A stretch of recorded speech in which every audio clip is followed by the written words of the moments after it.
Patay nang nadiskubrehan ng SK Chairman sa Barangay Kapasnan, Manay Davao Oriental pasado alas 7 kaganihang buntag, Abril 2, nga milutaw sa dagat dool sa Castillo Beach Resort sa Purok 22, Habungan, Barangay Sentral, Manay. Gireport nga missing ang SK Chairman kagahapon sa udto, Martes, Abril 1, human maligo sa usa ka beach resort sa Barangay Sentral, Manay, kauban ang miyembro sa pamilya ug mga amigo. Subay sa report, naanod sa lawom nga bahin sa dagat ang SK Chairman nga gilang nga si Ray Bantayaw Kumanea, 23 anyos, human gihapak og dagkong balod. Nagtinabangay og pangita ang maghigala sa panghinaot nga maluwas nila ang naanod nga SK Chairman apan napakya sila. Nadiskubrehan sa iniusang search operation sa Coast Guard Substation Davao Oriental, SOG Southeastern Mindanao, CGSS Lupon, Baganga, Governor Generoso ug MDRRMO Manay ang patayng lawas sa biktima.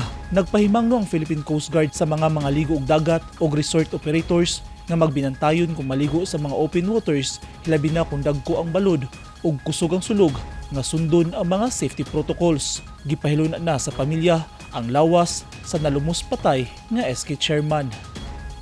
Eugene Hinutan, Newsline Philippines. Stay safe.